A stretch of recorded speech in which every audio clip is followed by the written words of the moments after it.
One and only, baby. I mean, make sure we live everywhere we need to be live.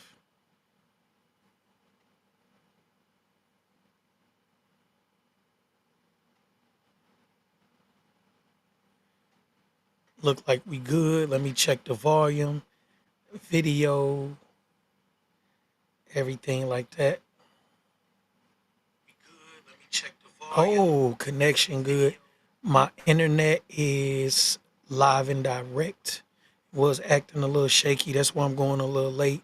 I wanted to make sure the connection was good.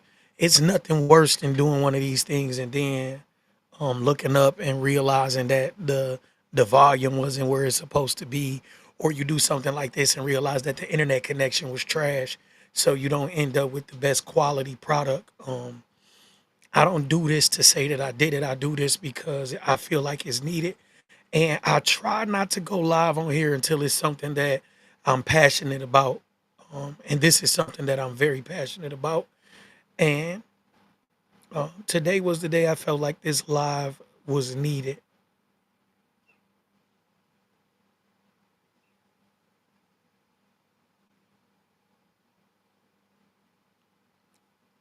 Okay. I don't wait for people to come on here because the way that my system is set up, I get a little bit of love on this, and then I get a lot more love on the clips that I share on social media. So I do this for the people that want to tap in, and then I make sure that the content is repurposed for reels and things like that.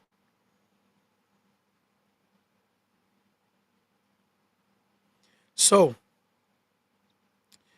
today was a very crazy day for me. Actually, the past like 90 days has been kind of crazy, and it's been a test to my will and my drive. It's not that things haven't worked out for me. It's just that little things come, and it's like, dude, you making so much motion, and then it'll be a little something that kind of like I wouldn't say it set me back, but it just don't work out as planned. So something that I may feel like take a three of my energy, it may end up taking a seven or eight. And sometimes that could be in a way when you are somebody like me that's pushing it to the limit. So the problem with pushing it to the limit is that I can overexert myself. And a lot of times I crash, and my crashes have become a little more familiar to the people around me, and they know when I say I crash. Like if my sister like reach out to me and she don't hear from me for a few hours during the day, she know I crash. I don't necessarily take naps with any type of regularity, but it's days where everything catches up to me and I crash. And sometimes I even miss appointments from these crashes to where I gotta come and apologize and things like that. But it's kind of became my normal. I wouldn't say that it's the most healthiest thing, but it's kind of became my normal. It's just the way that I work. I work until I crash. Like even right now, I get up early in the morning. I'm up at 10 o'clock on live because I crashed throughout the day and I got a little bit of energy and I felt like why not use this energy to create some type of content? So I came on here. And before I came on here, I was on YouTube and um, a Zoom call, a couple other things like that. And most of it was like coaching calls and things that lend to like the same type of thing. I'm gonna post about one of those Zooms a little later, but it was with one of these gurus that I had did a little research on before I joined a program or gave them any type of attention. And they were like a scam. So I'll make a post about that later. But throughout the day, I even since early this morning before I crashed, I've ran across some content that was about changing your mindset. And that particular content, it touched me a certain way because of the way that I changed my mindset. And a lot of times people hear me say that and they don't understand the severity of it because changing your mindset is the key to changing everything in your life. So anybody that's familiar with me and my history, my life, whatever, they know that I've been through a lot in my life. When I say a lot, I basically summarize it the same way every time because it's the fastest way to summarize how my life has been. So I've been through foster homes, boys homes, juveniles, state prison, federal prison, if you understand what all of that means. I was born to a drug addicted father, alcoholic mother. My dad died when I was 5 months. My mom was pregnant with my little brother. We are only we're about 10 months apart, a little more than 10 months apart. The the way that I started wasn't the way that I wanted to end. And I didn't understand that before. I thought I could do it doing illegal things because I wouldn't say I've never seen it done legally, but I've never had anybody do it legally and explain to me that I could do it. It was never that close to me that, hey, you can do this if you put your mind to it. If that makes any sense. I was at arm's reach of a certain type of person. So that was the person that I looked up to, if that makes more sense. When we are in a certain place in our life, we feel like what's understood shouldn't have to be explained. But I do these types of things and I go out and speak to the youth. And sometimes I speak to people that's my age or maybe a little older than me. But I definitely speak to the youth because just because they see me doing it, they may not understand what it took for me to get to the place that I am. And when I say the place that I am doing okay financially. But when I say the place that I am, I'm talking about mentally. That's a different concept, right? It's people that you are watching, and those people may be doing okay financially, but mentally you are watching these people crash out, and that crash out looks different for everybody. There is no universal crash out. And I tell everybody this: you can't gauge a person's reaction, and you really can't gauge a person's crash out. So when I say where I am, I'm not trying to say that, and I am very okay with where I am financially. So I don't want to like make light of that because that's definitely a part of it. And that's definitely some of my contentment, right? Because it's hard to be content when you can't pay your rent, right? It's hard to be content. It's hard to be content when all your money's spent, right? So I don't want to sound like that's not a factor. My bills being paid and me not being in any type of heavy financial debt or feeling like I'm under some financial burden, it's part of the reason that my mind is clear. It's not all of the reason, but it's part of the reason. You have to get over that hump for your mind to be clear. If I didn't know how I was going to pay my phone bill, it would be hard for me to be on this live and making content to share on social media. And I don't know how I'm going to pay my phone bill. And the way my phone bill is set up, my whole family's phone is connected to my phone bill. So my kids love their phone. I just had to make Cash get off of his to get in the shower because he stayed with his face in his phone. The internet is something that I pay for. Everything is being paid for by me making sure that my mind is clear and I'm able to make money. And it goes back around to me having my mind clear and me being able to make money and me being content with the fact that money is being made and bills are being paid. So I do not want to minimize the fact that I am okay financially. I don't want to minimize that because if you are not okay financially, it could stress you out. And it's hard to be in the right place mentally and you're stressed out.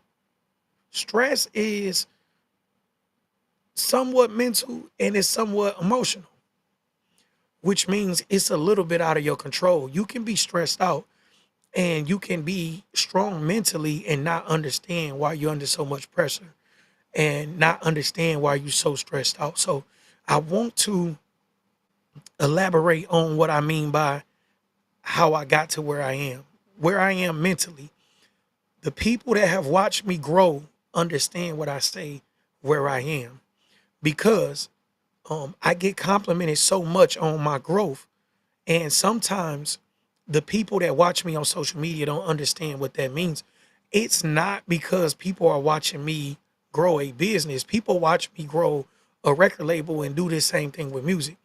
When people talk about my growth, they talk about me being able to do things without crashing out. Because people have watched me crash out online. People have watched me crash out in real life.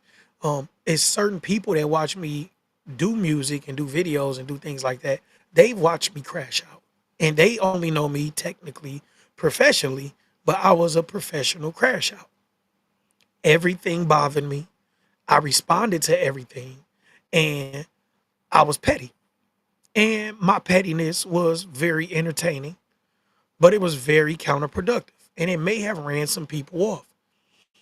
So when I say how I got to where I am, it means although I am doing okay financially, I'm only saying that to make sure that I'm not minimizing the financial part, because that is so important. It is important that you make money. I never want people to say, "Well, I quit my job because it was stressing me out mentally, but now you can't keep a roof over your head or over your children's head." So don't ever minimize money. I don't care what's your philosophy on money. There is importance in money. And money to me is not something that I use to flash in people's face. It's not something that I use to um, make myself feel important or to make other people feel less than. Money is a tool. I know that I have to make money because I have a whole family that depend on me. And um, my lady does have her own business, but it's my job to take care of the house, right? I'm not going to get into the whole 50-50 and all that dumb conversation. That's not a conversation that I like to have. But I make this introduction to get to the point of the mindset. So when people compliment me on my growth, I don't take it lightly, because I didn't go about it lightly. I didn't go about changing my mind lightly. I didn't go about it halfway. I didn't go about it in a way of, well, if it work out, it work out. If it don't, it don't. Because my stakes were higher. If you've been in the streets most of your life, then you understand what I mean when I say the stakes are higher. Some people could lose their job and they can go work at Walmart, and they will feel like, okay, I'm going to work at Walmart until I find something else. With me and my stakes being higher, my stakes, my low wasn't Walmart. My low could get me life in prison or could wind me in an early grave, right? So when I say my stakes were higher, my stakes were higher. So I went into changing my mindset knowing that it was life or death. And at the point that I changed my mindset, it wasn't just life or death for me. It was also life or death for the little lives that depended on me. I was incarcerated with a guy that I worked out with. And one day he came and he just sat down on the bench. And this was a guy that usually had a lot of energy. And he was like drifting off. And I was like, bro, you all right? And he said, man, not really. And most of us don't ask that question with the intent of somebody actually like dropping a load on their shoulder. But I did. I asked because this was so out of this person's character that it was a cause for alarm for me. Because when I tell you this guy, he come to work out, even, and I always work out in the morning. Anybody that know me know I work out real early, like one of the first times the weight pit was open. And he usually come up pumped. He got his music on, and you know, you feel his energy. He ready to go. He not one of the guys you got to talk to come on, man, we waiting on you. It's your set. He like one of the guys that, come on, man, we out here. And this day he wasn't like that. This day he was like in a trance almost. And I'm like, bro, you good? And he was like, no. And he explained to me that his son had just got life in prison the day before. And I'm not gonna say his name, but it was like, dang. And all I thought about was my sons, right? And I was like, dang, and he blamed himself. I wouldn't say it was all his fault, but this was like his sixth or seventh time being incarcerated. And basically he had been in and out of prison his son's life, the entirety of his son's life which was about 20, 21 years at the time. So his 20-year-old, I believe, had just got life in prison the day before. And it was like, man, how would I take this with my heart, knowing that I've missed so much of his life with me being selfish and doing things that did not contribute to his upbringing, did not contribute to him becoming a pillar in society because I was being selfish. When you hear a lot of people that's from the streets talk and they say, I had to feed my family, they don't even understand how selfish that statement is. Because if the goal was just to feed your family, then you would do something legal to make sure your family ate, because at some point doing something illegal is going to stop. Either the play fall out, either you go to jail, or you end up dead. And for you to say I had to feed my family and use that as an excuse is crazy to me. And that's maybe a pre-25 excuse. Maybe a pre-25. If you 23, 22 and you gave me that excuse, I may have a conversation with you. If you 35, 40, 45, and 50 and you give me that excuse, this conversation is something totally different. If it's a conversation at all, because I may feel like you a dumb old fool, right? And I know that you're going to give me some type of pushback because you stuck in your ways. But for me, at 32, I believe I was at the time, and 33 and 34, my change was all or nothing.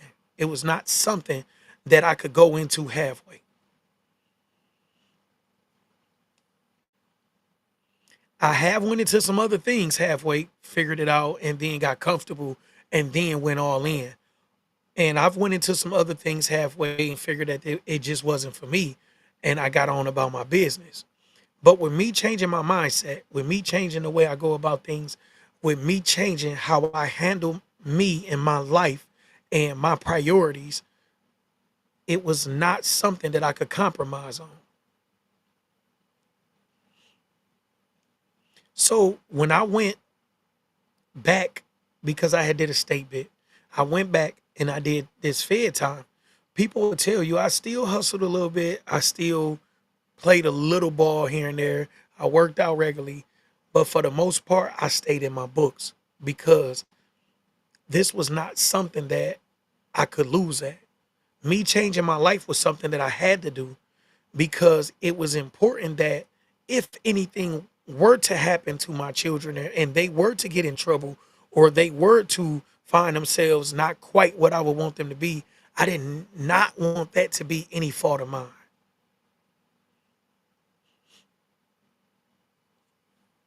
If my daughter wound up pregnant at 14, 15, 16, 17, that was something that would be on my shoulders because I wasn't there.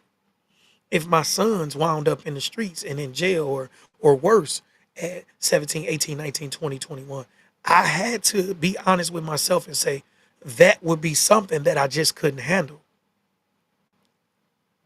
mentally. So in my place, I had to make sure I gave my change everything I had because my stakes were way higher. It was all or nothing. It was like, this is all you can do unless you don't care. And at that point, I had to say, me saying I don't care, it doesn't mean that I don't care about me. It means I don't care about anything that I gave life to.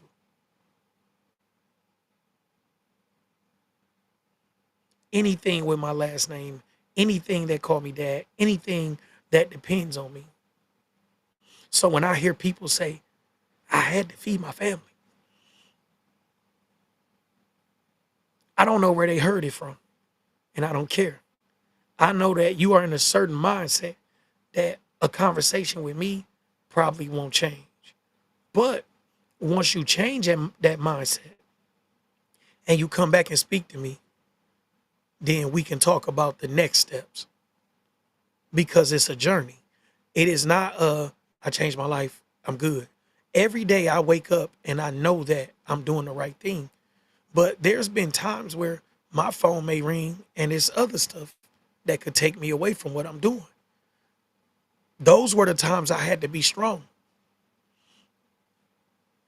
Those were the times where I had to think about what was really important to me. Because when I first came home, it wasn't like I'm doing as good as I'm doing now. I was doing okay, but I was in school and that was taking a lot of my time. Now I can give more time to my business. I make more money, and I'm a little more successful because I've been doing it longer and I've made some adjustments to get to this point. But in the beginning, some of those phone calls were hard to turn down. Some because it's quick money. But in turning them down, I realized just how much I really grown. And I grown a lot. So a lot of people talk about getting to the next level when they say, well, all I got to do is find the right plug. I just got to find the right woman. I just got to find the right this. And I tell everybody, if you are not finding something that you need, it's because your mind is not attracting that. You are thinking in a place of lack. When you think in lack, you get lack. Whatever you think about, you get more of it. So a lot of this is things that you have to uh, take full accountability for and say, okay, I'm not getting what I want. This is what I need to do. Because you may feel like, oh, they're not responding to me the way I want them to, or the women are not giving me the attention that I want them to give me, or vice versa. And you say, well, I don't know what's wrong with these people. And I hear people say it's piss in the dating pool and blah, blah, blah. No, you are attracting exactly what you are putting out. So if you go back within and you say, okay, what am I doing that's causing these people to be attracted to me? And these are not the people that I want in my life. These are not the people that I want to deal with. These are not the phone calls that I want to take every day. Why are these people constantly reaching out to me? Why are these phone calls still coming through to me? The reason is because this is what you're attracting. When you think about where you are in your life or in your business, in your relationship, or anywhere else, at some point you did something to cause that position to be that position. At some point you said no where you should have said yes. At some point you stopped being disciplined. At some point you stopped listening to your mentors or your role models or anybody else. At some point you lost your way.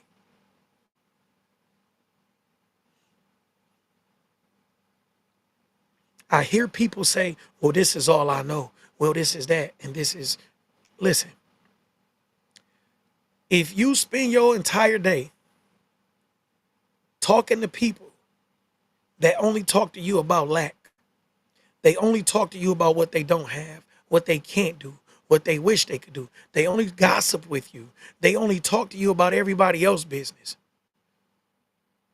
They're always talking about what they are not able to do because of somebody else holding them back, or somebody else not doing for them, or somebody else not giving them a hand and lifting them up, or whatever else.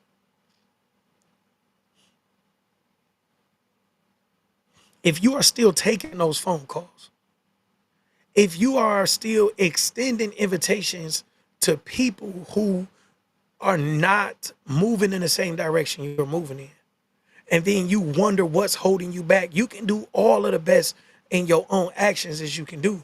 But if you are not having the right conversations with the right people, then that's holding you back. Let's say you were looking for a job and you've been looking for this job for 3 months. You had a little savings and the savings going to hell. You have 4 or 5 friends that you confer with and they know that you are in this position. You have 3 of these friends who say, oh, you're going to be okay. But every time they call you is with gossip and negativity. And you entertain these friends. And between these three friends, y'all talk for hours on the phone. But you have this one friend. This one friend is actually keeping an eye out. They may not be seeking jobs for you, but they may know a few people that could actually get you a job, and they send you links or phone numbers or contact information for you to get in contact with somebody to actually help you. But between these three friends that you sit on the phone with gossiping, bad mouthing everybody else, talking about a whole bunch of nothing, that fourth friend could barely get through to you.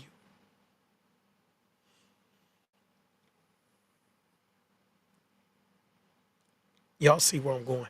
What can you do? Right? Whose fault is that?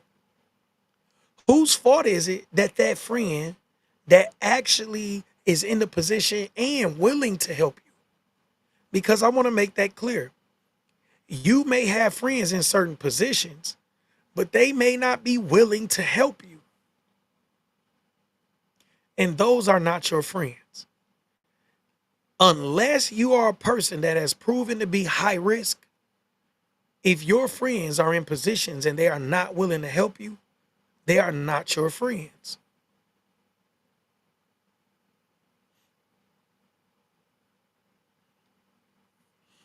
When I say help, I don't mean just throw money at you. When I say help, I mean if they are not willing to give you contact information for somebody that could get you a job where it may not be the best job. It may not be the job that you particularly want, but it will help keep a roof over your head. So you have to get in the mindset that you are in total control of your life. Once you get in the mindset that everything you are or every place that you are, if you are not where you want to be, is because of you, then you start to map out your life in a different way. You start to take accountability a little different, and then you start to put the pieces where they're supposed to go, because you understand that life is your game to play. If you feel like everything is a response, everything that happens to you is a response, then you're always responding. And this is terrible because you feel like everything is out of your control. So you go on throughout your entire life feeling like you have no control over it. So you are taking those phone calls from those three friends, and you are constantly finding yourself in the middle of gossip, backbiting, negativity, all of this BS. And then you are still in the position or in a worse position because time waits for nobody and bills don't wait for you. So you can keep BSing and look up and you 3 months behind on your rent instead of one, because you are still fielding these phone calls from these three friends that mean you no good, but you feel like, oh, we grew up together. These are my friends since kindergarten. And it could be vice versa. If you have friends that you are not willing to extend a hand to because they have already shown you that they are not dependable, then maybe you need to get new friends. Either way, it's time for you to get new friends. If your friends cannot be called upon, then what are they there for? And it doesn't just mean monetarily, although sometimes it may mean monetarily. I've had friends that I've had to call, or uh, when I was incarcerated, I had to have Lily call friends before and say, hey, I need something, or can you do something? Whatever it was. It could be a ride. She may have been stuck at work, whatever. It could be anything. But I had friends that were willing to do that. I had kids and I had friends that were willing to go and buy clothes and shoes for the kids and drop it off to Lily. I've had friends that were willing to do things for me that I didn't even realize that they were willing to do. Shout out to Kid, the producer, Sincere, Jeter, Doc, all my friends. My brother Rob, he did come through. Me and him up and down, we beef a little bit, but he has came through for the kids before. And it's been other people, my dude Hams, my guy, man, it's been a few guys. I got a couple guys. My guy Future, my guy Sammy. Like, it was guys that I could depend on, and they would reach out. Like, even reach out to her. You okay? You know what I'm saying? I got something for the kids or whatever. And those are my friends. Those are still my friends. I've fallen out with certain people because maybe I thought they should have been a little closer to the situation, and they weren't. And I was okay with it. One particular friend, he may not even see this video, but one particular friend, I actually blocked him when I came home because I looked at his social media and he was saying free JP, but he never reached out to my lady and offered her anything of assistance. I don't mean it had to be money. He could have dropped off the kids a pair of shoes, anything. And like all up and down his timeline, it was free JP, free my dog, free my dog. Shout out to my guy Nep. Everybody know I'm tight with Nep, man. But my guy Nep, when I say always came through and Nep do home improvement and a lot of other things, but anything. Like Nep came and painted the house. Nep did all kind of stuff, y'all. So shout out to my guy Nep. And this ain't that type of thing, but I just wanted to show that at your lowest, your real friends are there. At your lowest, I've had friends. Um, Rest in peace to Ebony. Exotic. Exotic has like I may have like called just to check on her. She sent money. My friend Tierra, she came to see me. I'm just making sure that people understand that I've had people that actually help me. Right? I've had people that actually help me, and I don't want to take all the credit for a lot of the things that helped me get through some of my situations. And I am big on always showing love to those people even since I've been home, Philip Sample, Sincere, different people like that that's helped me navigate the world of nonprofit and in dealing with these nonprofits and teaching me stuff and being willing to give me the game. Shout out to Ariana who helped me with taxes. Man, like my guy, Asim Sharp, who's helped me like I consider him my mentor and I gotta call him. Like I haven't called him in a few weeks, but I gotta call him. But these are people that seen me doing business and was like, "Here you go." At a certain point, I didn't even think I could get Ethan and Ariana was like, "Don't worry about it." Right? I'm just saying, it's people that come in your life and they give you what you need to get to the next level or at least feel comfortable. So I do want to make sure that shout out to my guy Ty. Ty gave me a plug that I still use to this day. And shout out to I was at Ty house this weekend. Shout out to my guy Ty. And I'm just saying, like, you have to have people in your life that are willing to give you some form of assistance. And if they don't believe in you enough to give you that assistance, you need to be around different people, especially if you know that you've been the type of person that don't deserve for somebody to be trusting in you. If you've known you've not been the most trustworthy person, it may be time to get new friends so they can see a new you. If your old friends have watched you start a business, close a business, start a business, close a business, so they do not believe in you, it's time to get around new people that could breathe some new life into you, that have a whole different outlook of you, and you start with a clean slate, because having those people around you could drain you. They could have such bad energy that the people that may have wanted to use your business don't even use it, because they feel like if your friends don't support you, why should they? When I started credit repair, my sisters, cousins, everybody that had bad credit around me didn't mind giving me a shot. Now I have a cousin that's doing really good. Shout out to my cousin Shavar. And when Shavar called me, Shavar, he says, "Cuz, let's schedule some time." Shavar, we can talk personally, and that's fine. But when he want to talk business, Shavar say, "Bro, what's your schedule looking like?" My apologies. He say, "Cuz, what's your schedule looking like?" And Shavar pays me like he's not like, "Thank you, cuz. Tell auntie I love her." Like, he don't have that attitude. Shavar's like, "Okay, cuz, your cash app the same?" He may take an hour of my time and send me 100, 200, whatever. But he's always like, "Cuz, this is what you do, and I'm only calling you because I respect what you do." These are the type of people you want around you. If you have friends around you and all they want to do is use you for whatever you can do without paying you for it, especially when they know that you can do it. If they think you can't do it, let's say you are a barber and they know you can't really cut hair, and that's fine. But if they're coming to you and they actually know that the product is good or the service is good and they are not willing to pay you, you need to get around some new people. Everything is about energy. I was at a point where I was basically throwing money out the window.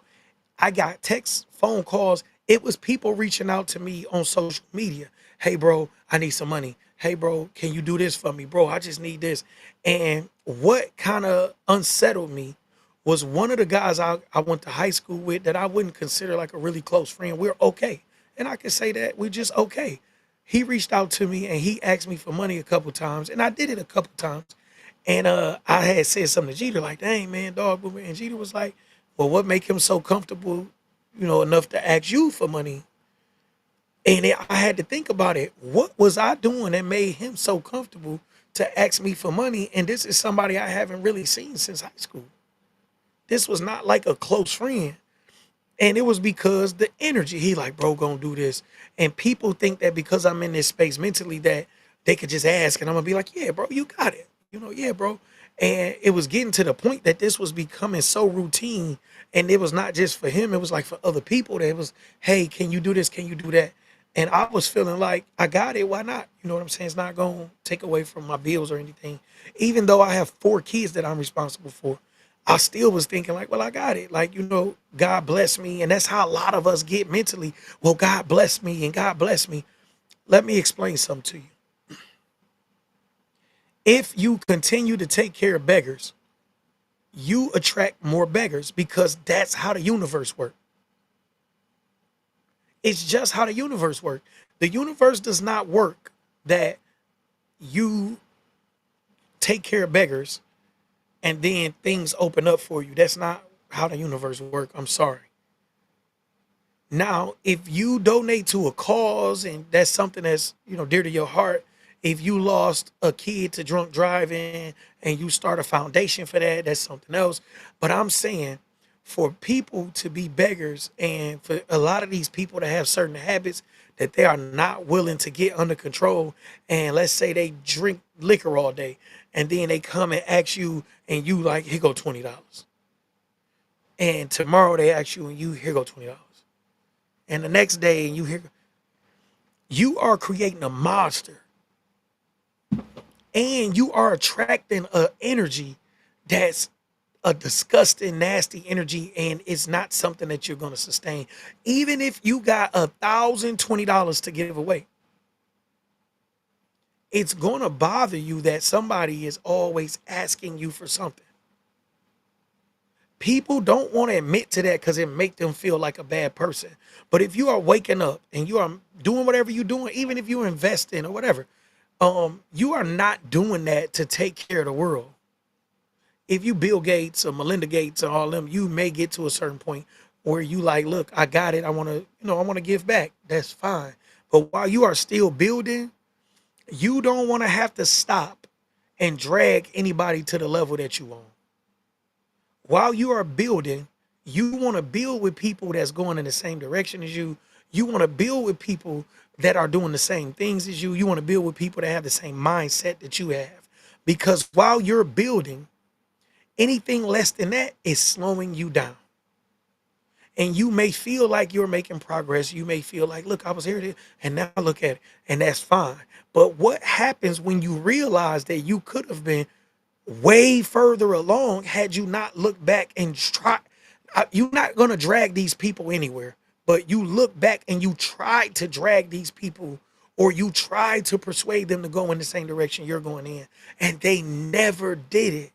So you waste so much energy trying to get the wrong people on the boat that you never get off the dock. Let them drown. I've had people that I've done for when I didn't really have it to do it for them, but I realized they may need this more than me today, and I'm in a position to make it up. I've done for those people, and I haven't heard from some of those people in the last year and a half, 2 years, 2.5 years, whatever. And it make you realize that even though you did it from a good place,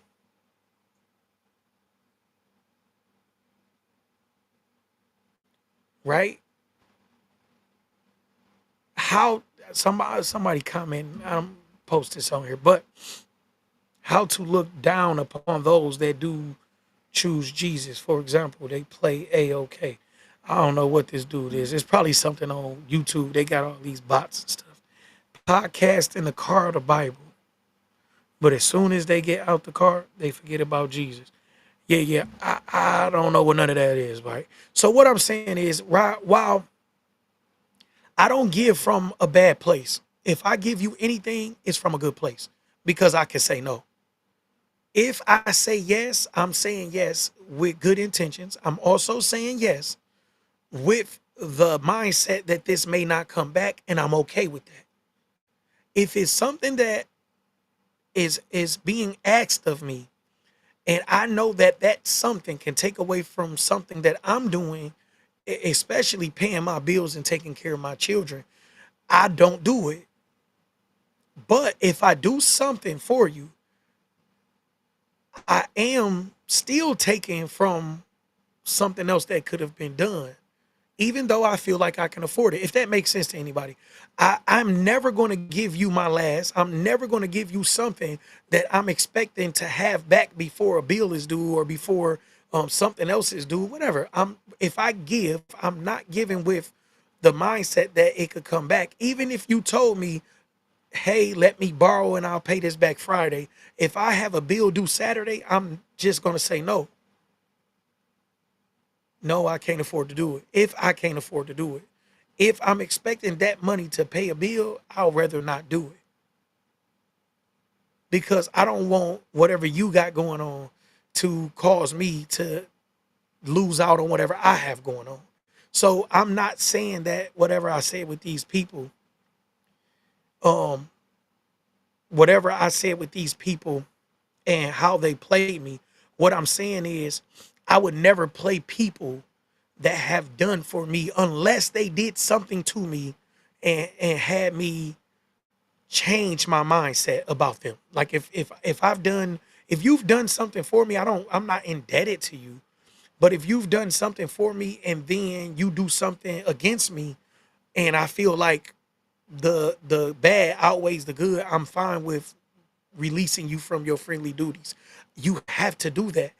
And a lot of us see things like that, like somebody has been our friend for 15, 20 years, and they say, well, although they did a lot of funky stuff the last 3 years, we've been friends 17 years before that. No, whatever that person is lately is the person you have to deal with. So maybe they did you a favor 5 years ago, but last year they were trying to break up your home and they was trying to sleep with your spouse or they was trying to do X, Y, and Z. You have to take that recent behavior and say, this is not something that I'm willing to deal with on the journey that I'm on right now. You have to do that. If your journey is important to you, the people around you should take it as seriously as you take it. They should take it as serious as you take it.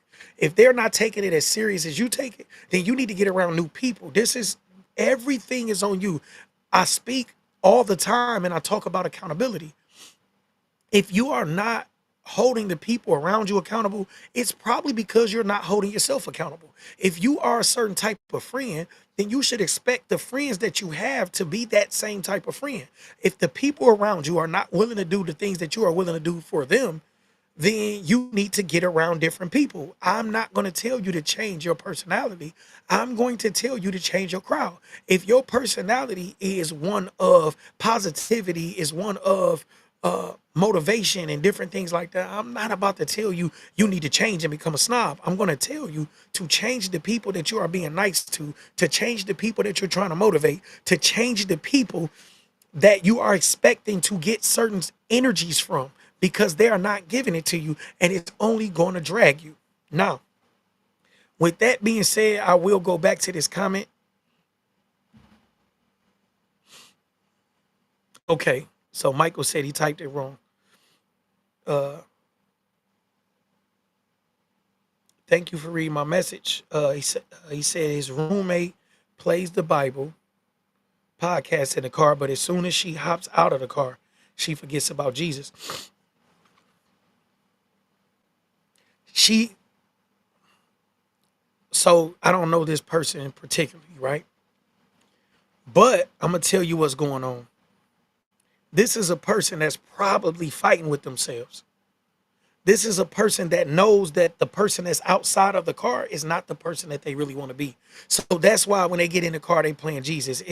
It's probably not about stunting and fronting unless they're only doing that around a certain crowd of people. right? If they're doing it around certain people, then it's a show.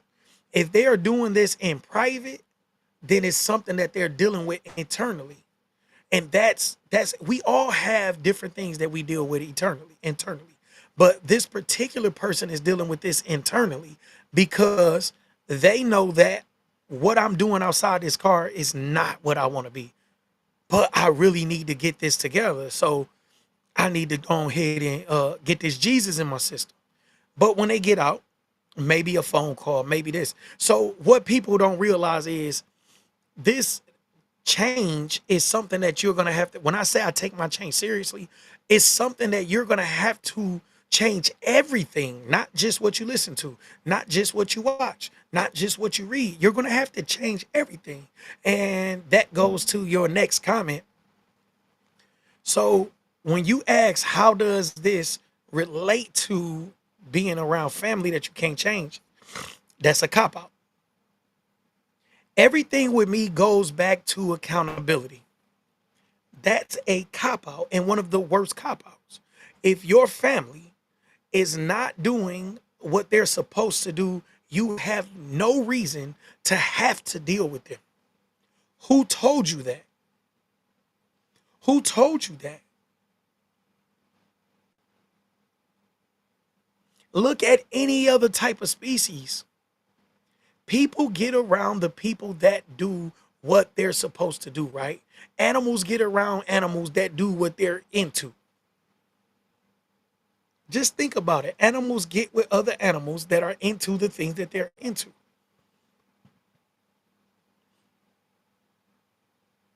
We're the only people that think because you were born into something that you got to stay in it. Because this person is my brother, I have to deal with them.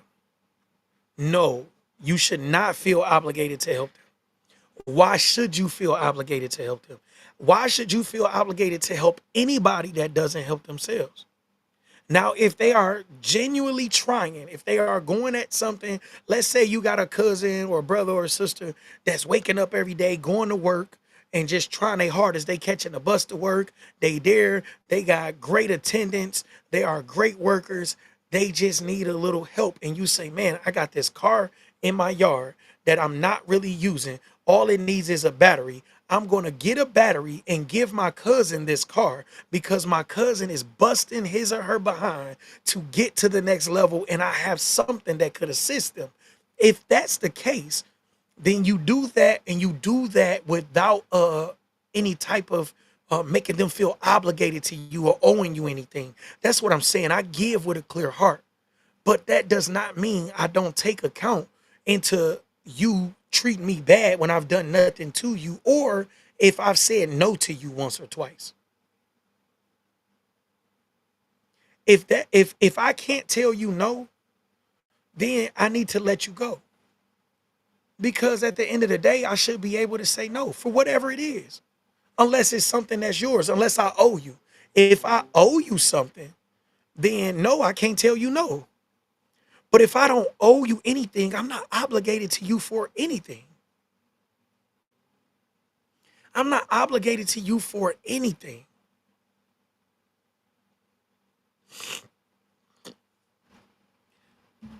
I'm going to send you an invite, right? If you can copy and paste this. Okay, it ain't going to let me send it to you, I don't think. If you can copy and paste that, I'll let you come on. We can talk about it.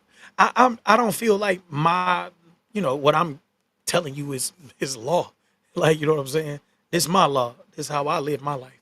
So you can come on and we can talk about it.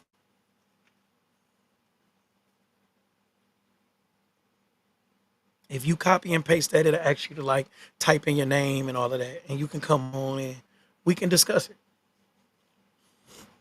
As long as it's a respectful discussion, I'm always open for a discussion. But as I was stating, I don't feel like I'm obligated to anybody in my family. Not my mom, not my sisters, not my brother, not any. I don't feel like I'm obligated to anybody in my family. Let's bring Michael on, y'all.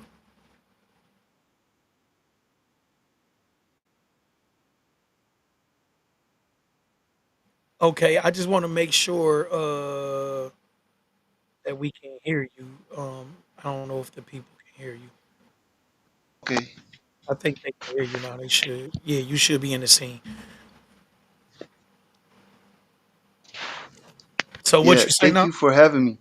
All right, I'll drop you. Um, I just, so do you mind sort of explaining? So I asked you about, my roommate. It's kind of a hard situation because I want to reach to her, but it's not that she's a non-believer, but Okay. how do you reach to somebody that believes, Matthew 7 or something like that, right? Where it's like you Hmm. believe but you kind of don't believe, you know? Okay. Because Um.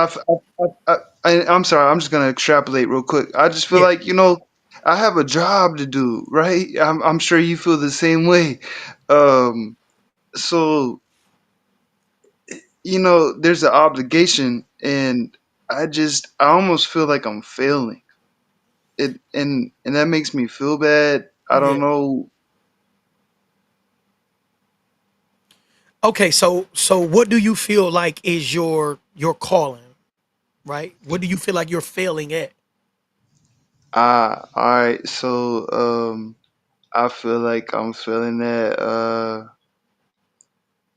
Mm,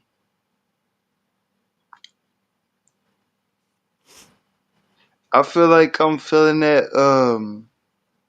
Understanding. I think that I'm a logical person, so I feel like if I understood more, I would be able to approach more reasonably.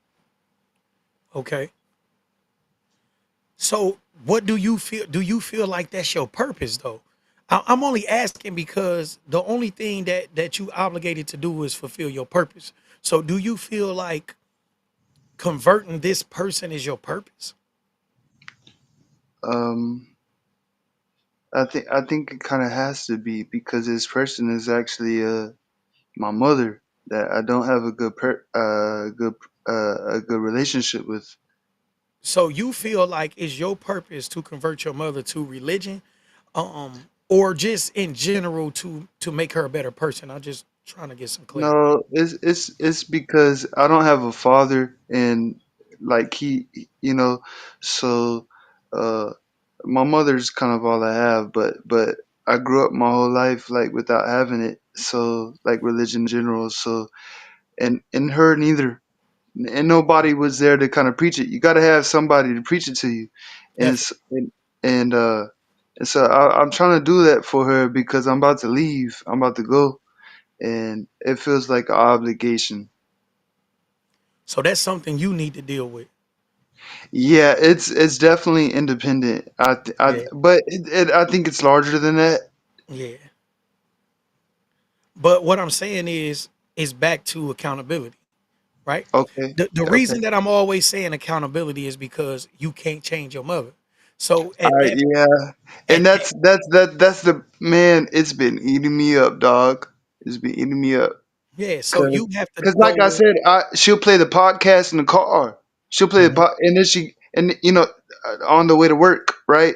And then she'll get out the car to go to work. But it's like you can go to church on Sundays, but Monday through Saturday you forget about Jesus, except for Sunday. It's like, how do I encourage? You know? You don't. I'm trying to get you to understand something. Where things are out of, even in the Bible, right? What's the prayer? The prayer, the you should pray for the understanding of this is out of my hands, and you should pray that God give her the insight to want to change. But at that, So you're saying like for discernment yeah, because that's a part of accountability, is taking accountability for what you can and be can't accountable do, for, right? and then Yeah, what you don't have accountability for is something you have to let go of. Because but that's, if you believe in the Bible, that's something hmm that God has to deal with. And yeah. so you cannot make yourself take that on, you're gonna drive yourself crazy. And now your Yeah, relationship, yeah, yeah. see what I'm And saying? but and there's a part of me that thinks like that's a worthy sacrifice as a son to make his mother want to, come to God. Like that that sounds Yeah, like almost like a martyr kind of relationship. Like I'm yeah. willing to die for this. It Um, is.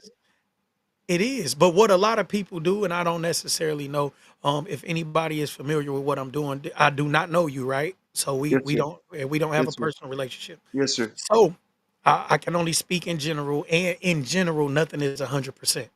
But a lot of times, people are um, that lean on the Bible. I grew up in the church. My family are they Bible thumpers, and I do believe in a lot of the things that's in the Bible. But what happens is we extract what we need when we need it, right? But we Yes, don't sir. extract it in our times of need. You see what I'm saying? So if it was something, let's say, the way that I explain that is this: you got people that's not doing well financially, and they say money is the root of all evil, but the Bible don't say that. You see what I'm saying? So they use what they need when they need it, right? But they don't know how to use the Bible in their time of need. It's a difference. So in this time of your need, the Bible is telling you that this is out of your hands, and they're telling you to give it to God. So Mm, for you to say that the Bible this or the Bible that, yeah. you're not taking what's given to you in this time of your need. God Okay. God has already gave this to you. Uh, In the Bible, they've already told you so, that mm, certain things are going to be out of your hands. Give it to God. They told you yeah. that. I do give it to God, and I'm gonna be honest with you, man. Like this is my first year, summer 2025. This is my first year coming to God. I've been going hard because I've always wanted this, and but I have a lot of questions.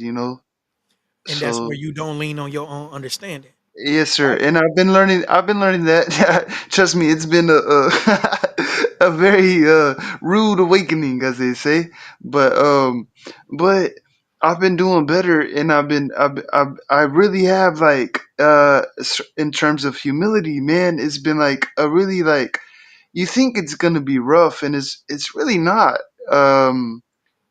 When you truly give yourself, it's so gentle in comparison to this worldly affairs of heartbreak and all these things. And so I just want to know tips, tricks.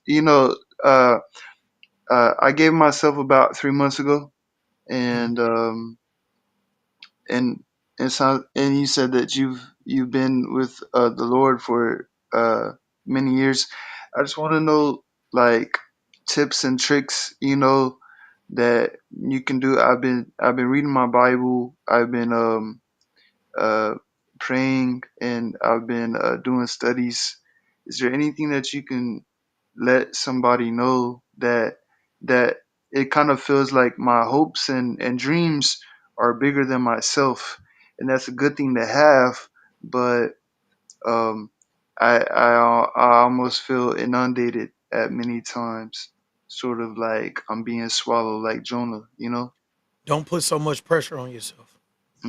It Mm, sounds like you're putting a lot of pressure on yourself, yeah, yeah, I am. right? Even with I'm telling you, even with your mom, it's easier said than done.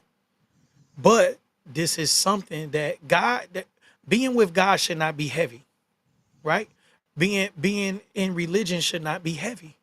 It's something that is something there for everything. It's a it's a flavor for everything that you need. The answer is there, right? And at this point, you could ask Chat GPT for a scripture to help you. You don't even have. I'm telling you, you don't even have to go searching like we did growing up. You can Yeah, go in there yeah, and say, "Look, this is what I'm going through. Can you yeah. find me a few scriptures on this title to on this topic to help I'm not me gonna get lie through to it?" you, I do it already. I'm just telling you. Yeah, And the situation with your mom, or if it was your kids or anybody else, sure, you sure. do the best you can do. And once it's out of your hands, you have to trust God. If you are not trusting God, then you are not walking in the light that you say you're walking in, because that's a part of it.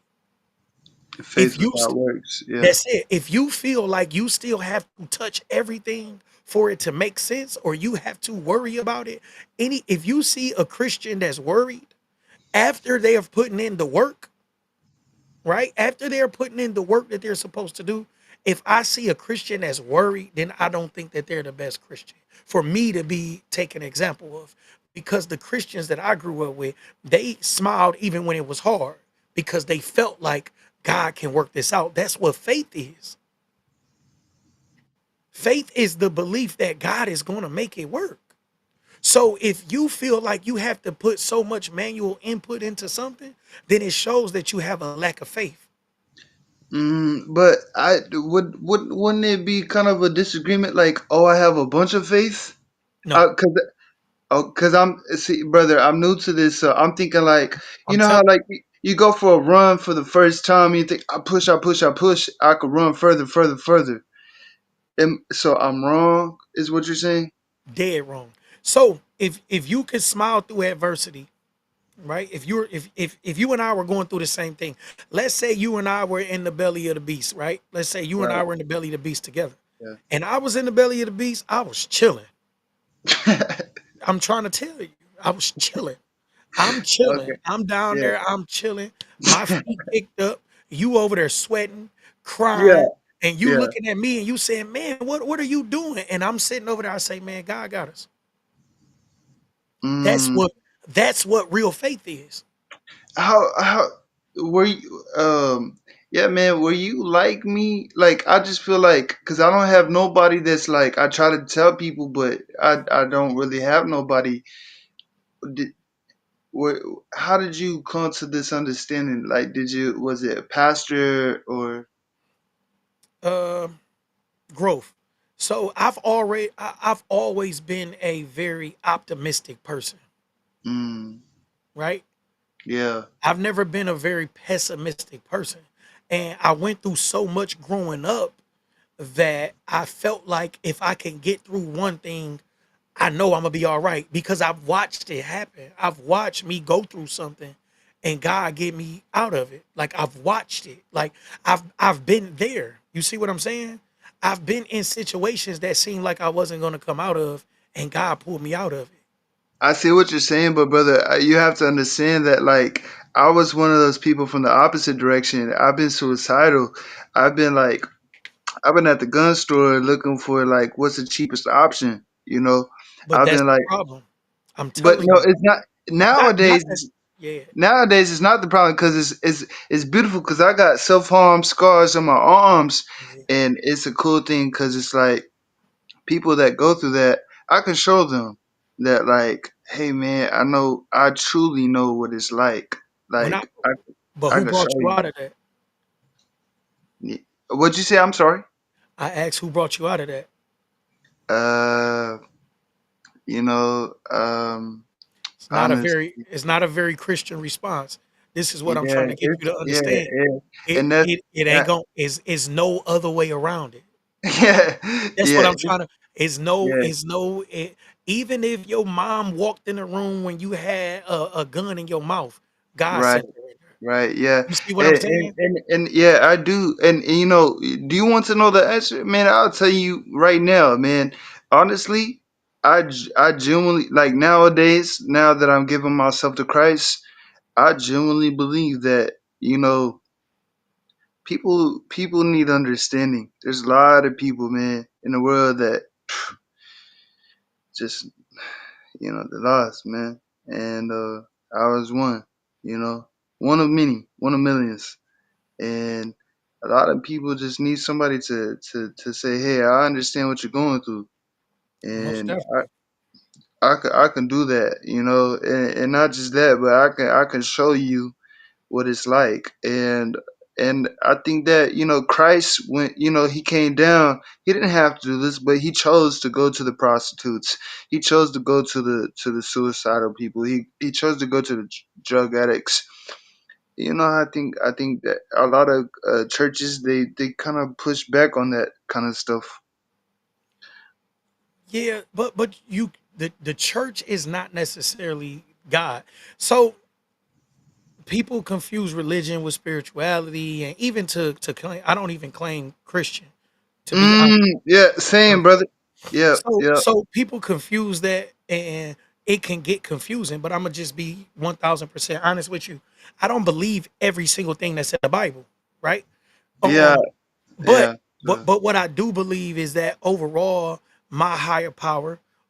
I'm not about to argue that Jesus was the Son of Man and a whole bunch of pointless stuff, because that's not what I get from the Bible. What I get from the Bible is inspiration, motivation, some guidelines about life. You see what I'm saying? So for some of the details that may have been changed over the past 2025 years or whatever years, right? If you do any research on the Bible, no scripture was written about Jesus till 100 years after his death.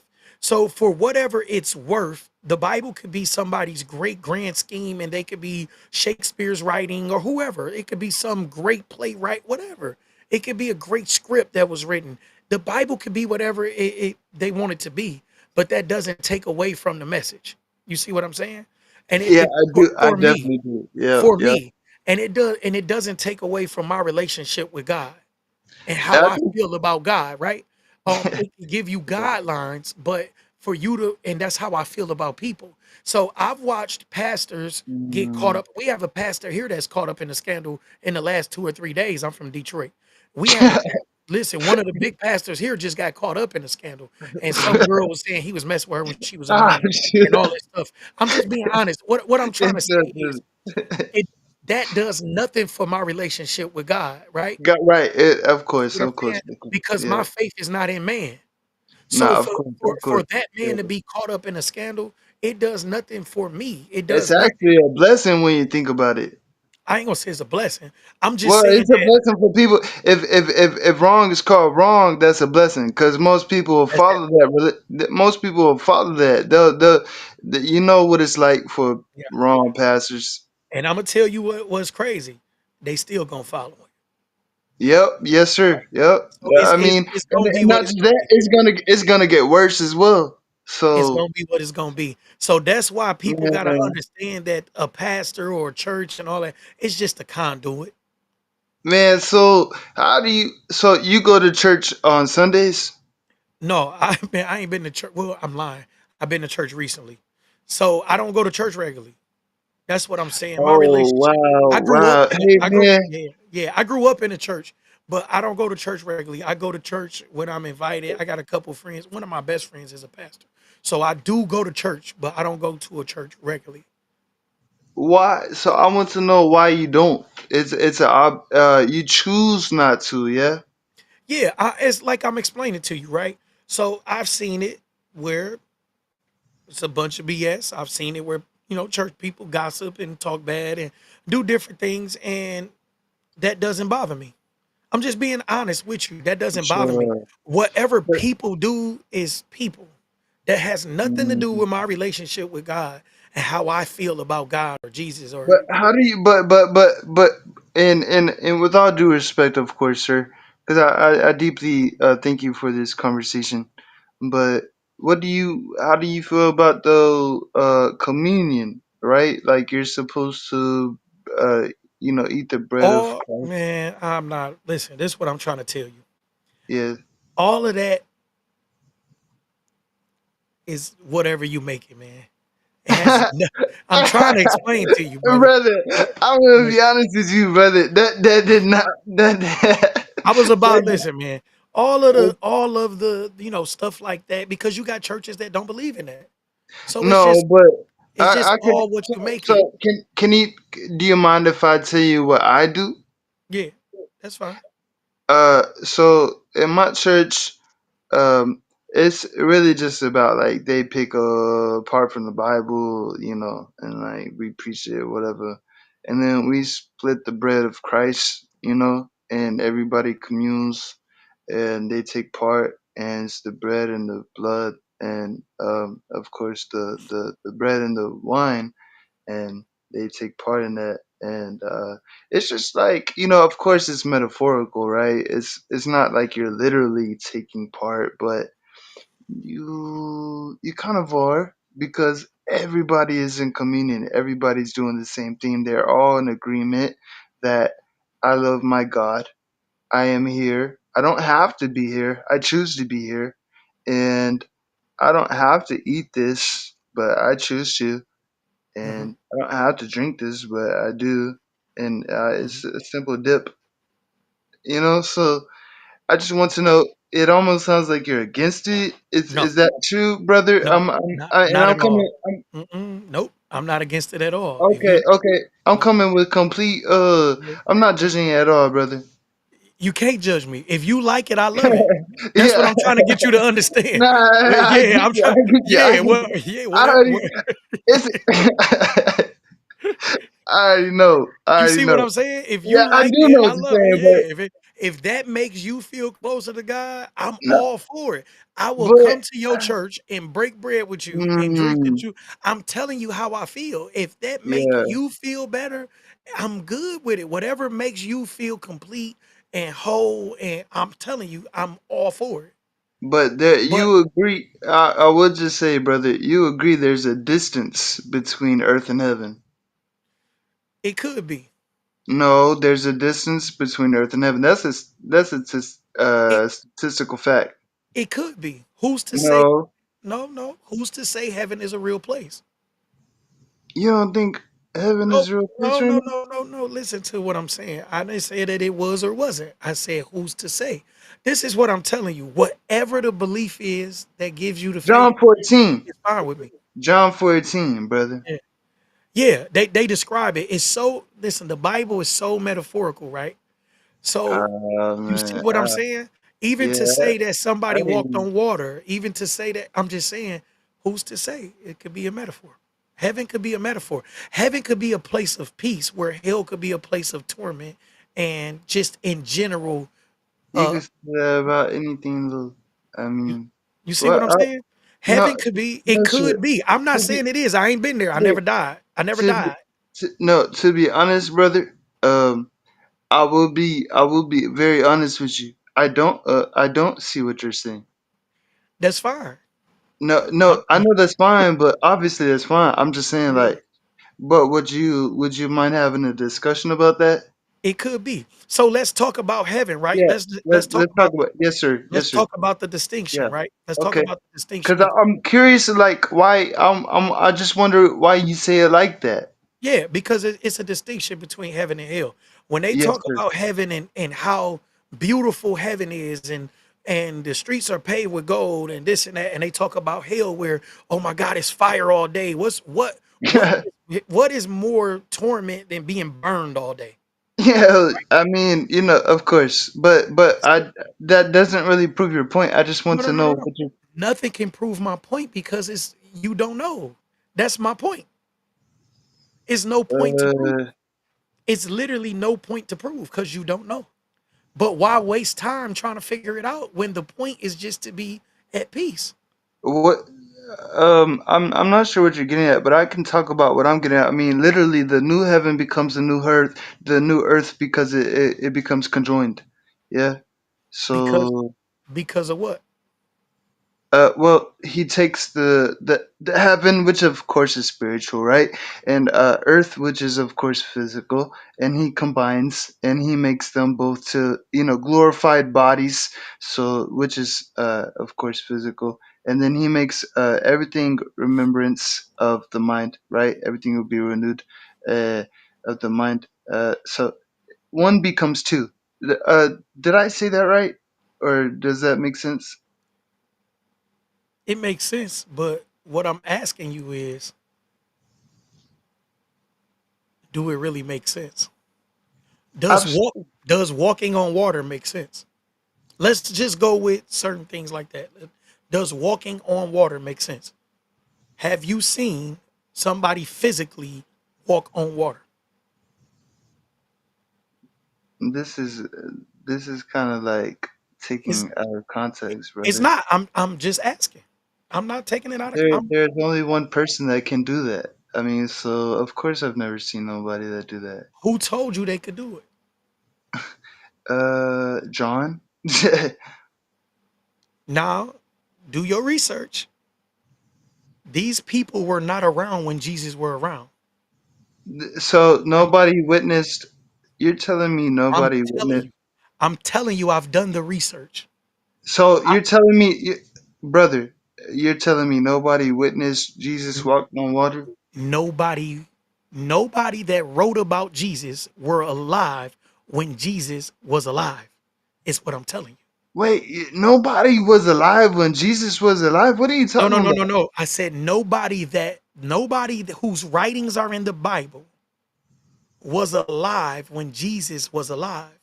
Nobody's. You're gonna have to say it so, cause I'll be honest, brother. I'm I'm not trying to I'm help not you. I love the I'm Bible, trying to bro. help you. I'm trying to You explain to you. yeah, Nobody, listen, can I you're trying very hard, I'm bro. not I'm I'm not trying. what I'm You not. saying I some. I'm telling you how this Be is, bro. respectful, bro. I'm being respectful and I'm telling you, nobody whose writings are in the Bible was alive to see Jesus walk on water. You Nothing know, was written about Jesus until after 100 years after he died. So dude, you're nobody, crazy. Hey, man, you need to read Paul, bro. You need to read Paul, man. 63% of the New Testament is written by Paul, and okay, you're telling me nobody knows.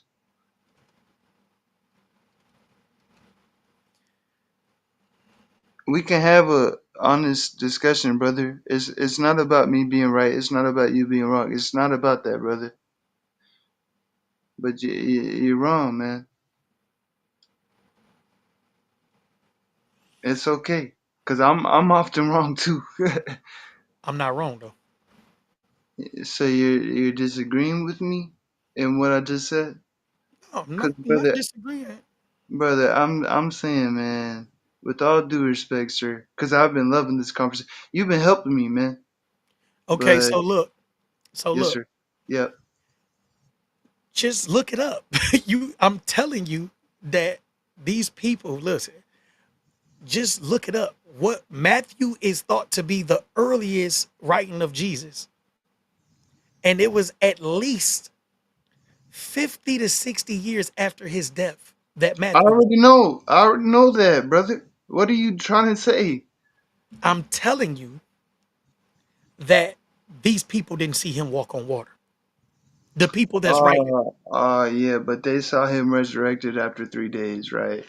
they didn't see him resurrected after 3 days. They did not see him resurrected after 3 days. Mary included, right? Go ahead and say it. They didn't. I'm sorry, brother. I'm just telling you that this is what I'm trying to explain to you about the Bible. I love the Bible. Cause you go to Google and No, Google will no, no, tell no, no, you. no, no. Because I wrote, no, no, no. Because I did further research, and Google wasn't a part of the research. But you're Um, pulling up Google to talk to me. because I'm telling you Cause that you're telling me that that Jesus wasn't raised after 3 days, brother. what I'm telling you is I'm not saying that he was or wasn't. I wasn't there, but I'm telling you they weren't You either. wasn't there, bro. How many thousand? You know. By the I'm way, they weren't either. I'm just telling you they weren't there either. they weren't there for the raising of No, Jesus. Is what you're not the saying? not the people that wrote about it. That's all I'm Yeah. telling you. The people that Okay. wrote about it were they weren't there. I want to know. Do you even know about longinus? Listen, I hate to have this conversation with you because it No, sounds let's like do it. no, Let's because do it it. sounds like you really found something in this Bible, but No, no, it sounds to me like you don't. If it wasn't for me in this chat, you wouldn't even have a conversation with nobody in the first place. I'm the only one talking to you, dog. I don't care. I was gonna talk to myself. You were, I do it regularly. and you weren't gonna make a difference in doing so. So I'm asking you, man, like man to man, if you really are a child of God, bro, I yeah, am. I And am. yes, sir, and so that's why I do not disrespect you, sir. So if it comes off that way, I do apologize. I'm not trying to come off that way, but you can understand that I am fierce about my father. You understand? As you should be. Exactly. So so let's relax a little bit, take a deep breath, and realize we're both trying to say the same thing in different ways. Yes. We not. We not, No, I'm telling you that the Bible is what the Bible is. man. It's a well written, well put together book. Romans 10:9. Tell me, what does that say? I don't know. Let's look it up. Let's see what Now, Romans I 10 don't need. is. If you confess with your tongue that Jesus is Lord, and if you believe with your heart that Mhm. God raised him from the dead, you will be saved. I don't. We don't need to look that up, brother. I can tell you right now. Yeah. Yeah, the Bible, that's cool. That's what the Yes. Bible tell you. No. That's exactly what the Word of God tells me. You talking about pull it up. Pull up what Romans 3. Everybody knows Romans 10:9. Do you know Romans 3:10? Read it to me.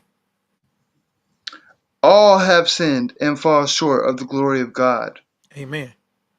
Amen, brother. But how do you not know that? That's a very common understanding. If you I don't know love it. that, I mean, I I really love it. wonder if you don't know that, do you really know God? Mm. Amen. What? Give me a verse right now that you do know without looking it up. Amen. Give me a verse. John 3:16. Okay. Besides that, man, 300 million people know that, right? Come Yeah. on, brother. Listen what I'm telling you, man. If I don't, this my thing, Besides, bro. give me As I something else. stated, as I stated at the beginning, Do man, you know anything besides John if, 3:16? if you like it, I love it. No, it's not I don't about gotta do me. that. It's I not don't. about me, brother. It's not about me. If you like it, I love it. That's No, no it's matter not what. about me. It's That's not how about I'm a me. It's that's not how about I'ma me. feel. And I'll tell you what, it's not about me and it's not about you. It's about God, right? Yes, sir.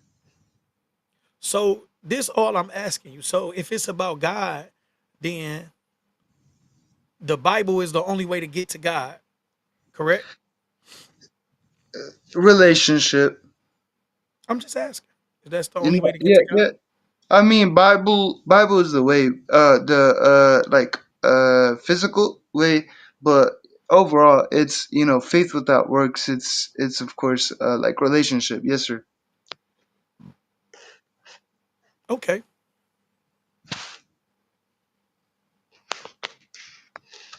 So that's technically your mode of transportation. So we still saying you need gas, but technically the Bible is your mode of transportation to God. Uh, I'm just making it clear. I'm just asking. it will always be my mode of transportation. Yes, sir. And I love it. Yeah, I have friends that feel that way about the Quran, and I love it. yeah, yeah. I- I'm saying I Definitely. love it. However you get to God and it make you feel at peace. I'm telling you, I love it. I'm never trying to argue you out of your religion. I Out of really, God, right? Because it all, it's not me being funny. This how I feel. I'm yeah, just being honest. it all goes back to God. That's all Yeah, I'm I saying. I believe the same. That's all I'm saying. Whatever your road to that, man, it's fine. I don't want to make you feel like that I'm dogging the Bible. I still believe in the Bible. Like the things in the Bible, like I'm saying, I'm not trying to dog the Bible. I'm just saying I've done research outside the Bible that gives me a decent understanding of the Bible, not the all of the details in the Bible, but how the Bible got into be what it is today. It's a lot went on. A lot went on. And I'm telling you, I'm okay with that. And I'm still like, I love the Bible. I love Of you for course. loving the Bible. That what I'm saying Yes, is sir. Yes, this sir. is the And person that God made me. Like I because of my experiences with life. You see what I'm saying? yes, sir. I do. and I love you so much for having this conversation with me, man. Because I, of course, it can get heated, but the point is man to man, of course we can have this conversation and respect each other. And I think that's what that's what a lot of the world is missing. Everybody wants to pick sides. Thank you so much, man, for just first off, even I sent you a message, and you even listened, and Most definitely. encouraged me to come on conversation with you. I appreciate it because not only am I able to make my vocalization, but I'm able to do it publicly with you for anybody else that might hear it. And I thank you so much for that, because I think that, even if man to man, we probably have so many disagreements, man. But I think like what a lot of people don't understand is that when you think about it, we really have more in common. Definitely. And that's how Definitely. most of the religions are. Yes, You see sir. what I'm Yes, sir. saying? Yep. Yep. Everything is so separate, but it's like, why keep arguing about it? We all Yep. trying to get to the same place. That's the only point I was making. I'm not trying to be funny. I'm saying I grew up with the Bible, but I have friends that grew up in the Quran or the Quran, Yeah. depending on what you see what I'm saying. I Yes, sir. don't never whatever makes them whole and make them feel like they close to God, I'm cool with it. Yeah. You As see what I'm long as saying? you praise God, you got to praise God. That's it. Whatever, That's and, it. and you got people. Everybody take different routes, but it's Yeah. okay. We all trying to get to the same place, and I'm okay with that. Yeah. Hey, man. Thank you so much for this conversation, bro. Definitely. And see how you was like, and this good too for you, even though, you know, like you said, this could have went left. I feel like this is good for you because you being a new Christian, I don't never want you to feel like that's the only way. I don't never want, you Mm. see what I'm saying? Mhm. I Yes, always sir. want you to be like, look, this is my journey, right? Yeah. But somebody else have a different journey, and you gotta let them have their journey, and it takes nothing away from your journey. You see what I'm So saying? you said you read, of course, like you read the Bible, but you also read like the Quran as well and stuff. Yeah, I'm not as versed with the Quran and stuff because I grew up in the church, so I understand the Bible. You know what I'm saying? You know, But you wanted to be open minded to God, because God is a mystery, yeah?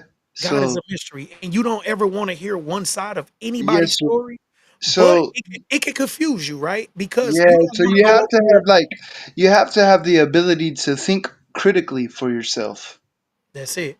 So when I had this conversation, it didn't last this long, right? I got All a right. brother. Me and my brother got the same exact name, bro. My name is Alvin. Swear to God, I'm Alvin C. Hill the fourth. He Alvin C. Hill the third, right?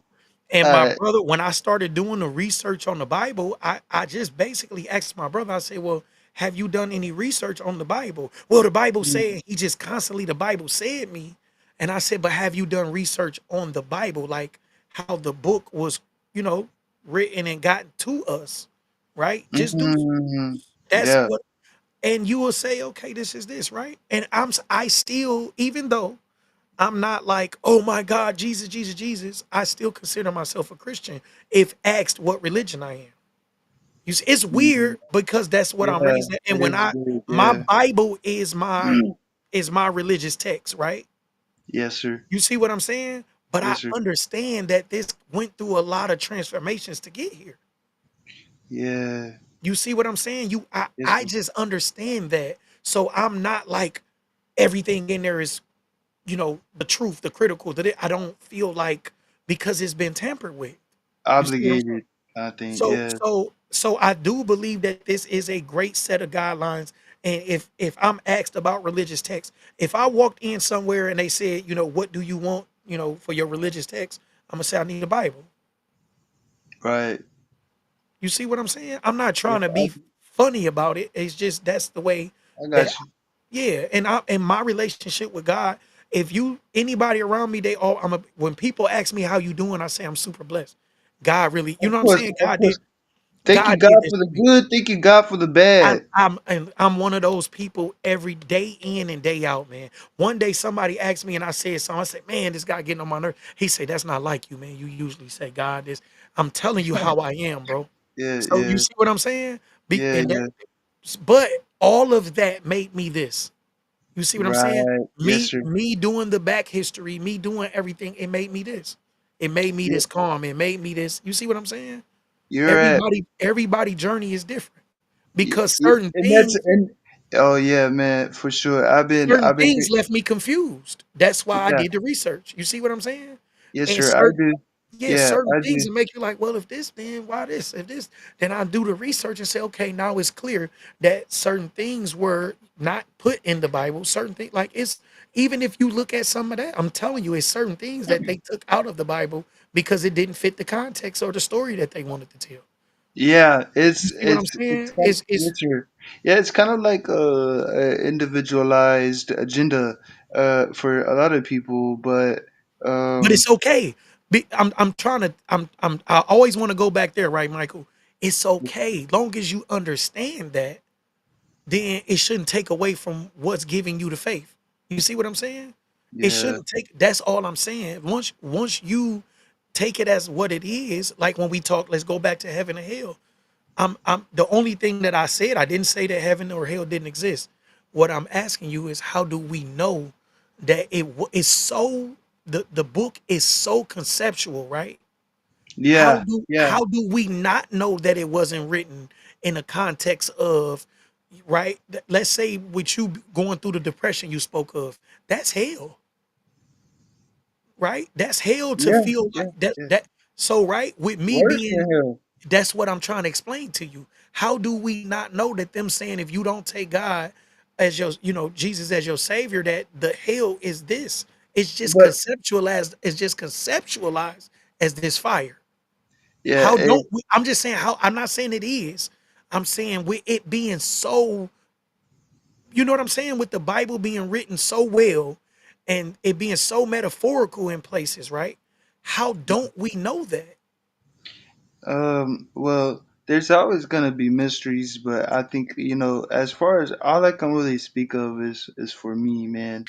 Yeah. And like I would just say that like, it was it's funny because like I grew up, man, and I was thinking to myself like, oh my gosh, it's such a curse. Everything's a curse. And I grew up and of course like I tried, keep trying, give myself to God, give myself to God. Man, those cursings, man, it's funny how those cursings will turn to blessings. Man, I am so blessed. I'm so blessed You feel what I'm because, saying? It's a man, mental thing, bro. It's I've got things that like, yeah, people judge me, I mean, dude, I've gone through it. Yeah, I don't want to go into it, but I'm just saying I'm going. I know what that life is like, bro. But like, that's a good thing. That's a beautiful thing because those people that have also been, that way, I can talk to them, and it's hard, to talk to somebody that's, oh, if you scrape your knee and you've never had a scrape on your knee, well, how do you relate to that person? It's difficult, but when you do, oh, I've been there. And so it's such a bit. I've been thanking God so much. Thank you so much. I say thank you, God, for the good. Thank you, God, for the bad. Yeah, and that's, Job. That's Jeremiah. Jeremiah, man. I love, or even Jonah, right? Jonah, Mhm. God spoke to Jonah. He was like, "Hey, man, you need to go to this city." And he was like, "No, I think I'll run away." And that's us, man. How many times every day God talks to us and we just run away because we're so scared. So it's like, man, I've been really asking God for discernment. I've been asking Him for humility, and I had like a thing, a couple Yeah. weeks ago that like brought me down, man, uh, in a beautiful way because it crushed me as a man, but it brought me closer to God. And so, And I love it. yeah, yeah, I love it. So I gotta get out of here. yes, I sir. really enjoyed this conversation. It's Oh, not for even sure. And thank you so much, sir. yeah, man. I appreciate you coming on. Like you said, I would have been over here talking to myself. I'd have been off about an hour ago too, but but I do this, and I said it at the beginning of the live. I do this to make these clips, like these reels. The reels do better than the lives. It's just Okay. the way that the Do you algorithm. not have a lot of reception? Yeah, Okay. yeah. I'm a subscribe to you. I'll be in chat, bro. My guy, man. I appreciate you, brother, and everybody else that tapped in and out as they came in and out. This will be like clipped up, like you will see it. It's like these little clips that I do, and those do better than the lives. The lives be a little funky. It be here and there, but you enjoy the rest of your evening. I'm gonna go ahead and lay it down, man. Thank you, brother. Have a good day. You too.